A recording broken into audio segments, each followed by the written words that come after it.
Kabayan, ituturo ko sa inyo kung paano ang pagkabit ng lababo na stainless. Ito po yung stainless na ginagamit.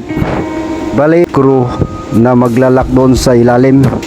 Ito, screw niya at saka yung pinaka-washer niya o kaya yung clamp niya.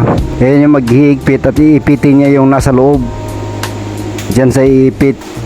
Kasi kung hindi natin lalagyan yan, maluwag po siya, aalog. Yan pong pinakaguma na yan, yan yung pinakagasket niya. Kailangan yan para yung tubig hindi papasok sa loob. Kaya lang lalagyan naman ng silikon yan na puti.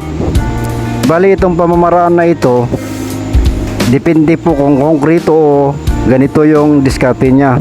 Pero pag konkreto naman, patong lang yung lababo na yan, yung stainless. Ngayon kakabit na natin itong lababo na to. Ganito po yan, isasalpak po natin. Ayan po.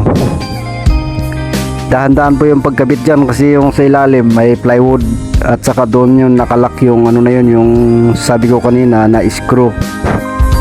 Hindi po natin i-screw yun, ihigpitan lang natin kasi meron siyang hook. Ayan. Ito naman yung pinaka niya, flexible hose po yan. Ayan yung papasok sa loob sa pinaka pipe niya papunta doon sa tangke. Ito ikakabit na po natin yung ano niya, yung rubber niya. Yan, higpitan po natin yan. Bali kahit hindi na kailangan ng pangano yan, ng mahigpit na tudo. Yung katamtaman lang para hindi siya mabiyak kasi plastic naman yan.